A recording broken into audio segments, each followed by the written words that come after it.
Why is no sad god? If you think about it, in the big galaxy, in the universe in 40k, in the grim darkness of the far future, the majority of humans in the millions of worlds, logically, there would be like at least sad or depressing to live in. Like in the Guardsmen, the people who work in the hive worlds, or worse of all, will be in the farm worlds that work like, what, 12 to 18 hours shifts per day, which I'm assuming they don't even get a break either, which makes it even more depressing. Or, someone, ideally, or logically, to be exact, someone will feel sad if they lose their loved ones, or they hurt someone that they really care about, the normal stuff.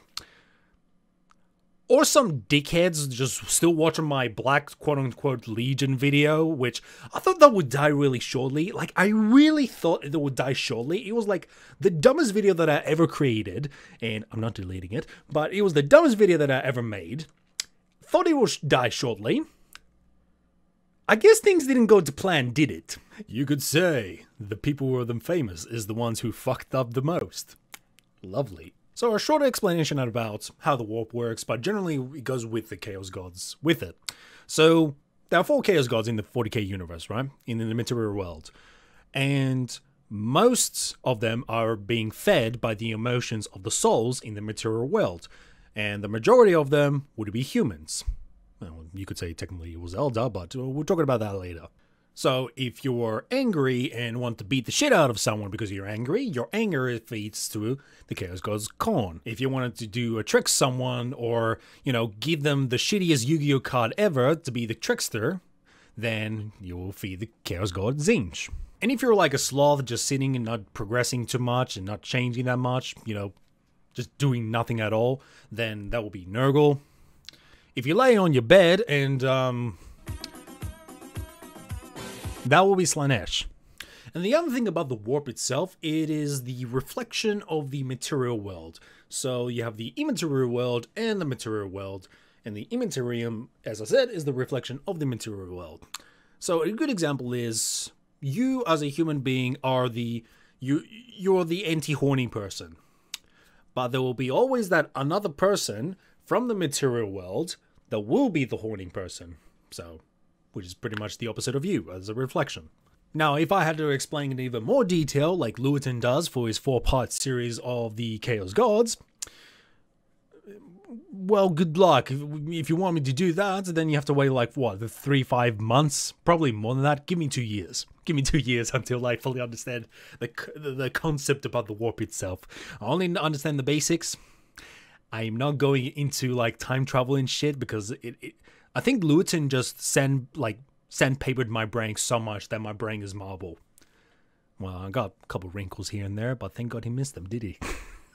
Of course, the more souls that is being sent from the material world, any of them, like they can come from your mind for whatever reason, that gets sent from the material world into the immaterium, to any of the Chaos Gods. And there are 2 things that happens. Either that will make the entity that already exists in the material world even stronger, or it will just manifest itself and gain consciousness as the new entity god in the immaterial world. Now, a good example of that is the downfall of the Eldar.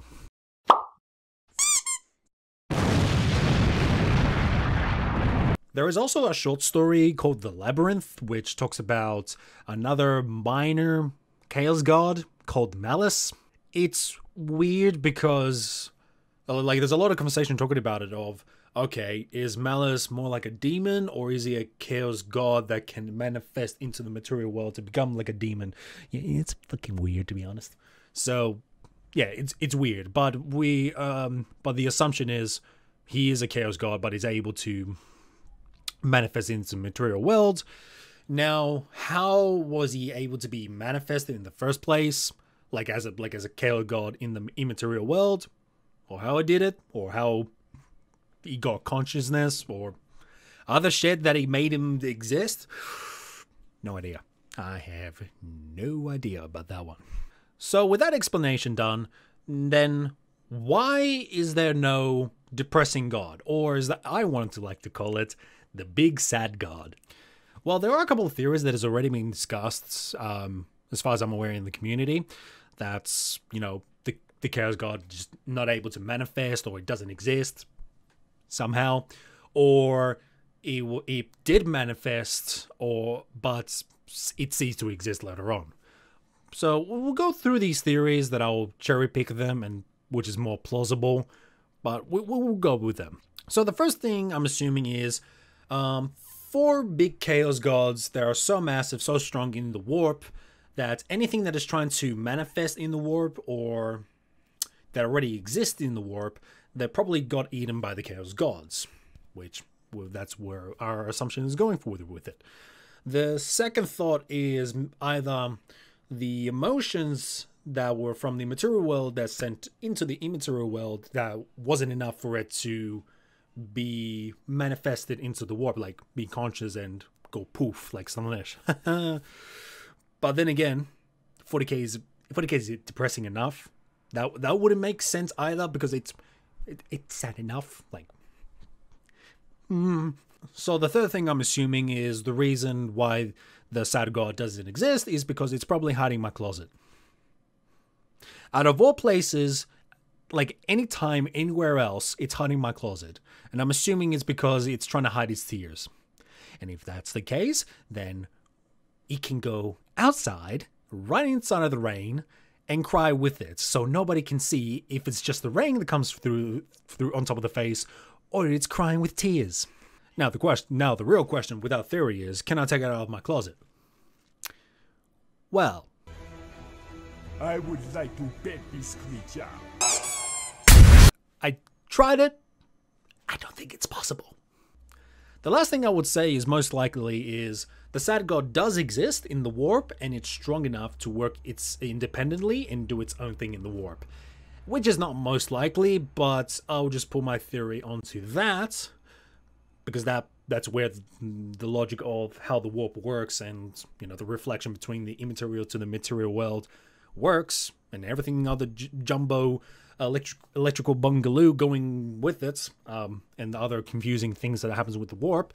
I'm assuming that is the most possible thing, or else it just got nommed by the Chaos God. Or you could say that GW maybe thought when they were doing the lore is that having a Chaos God is just pretty much cringe to have it in the 40k setting in the Great Darkness of the Far Future. Thank you for watching, my brothers, and take care.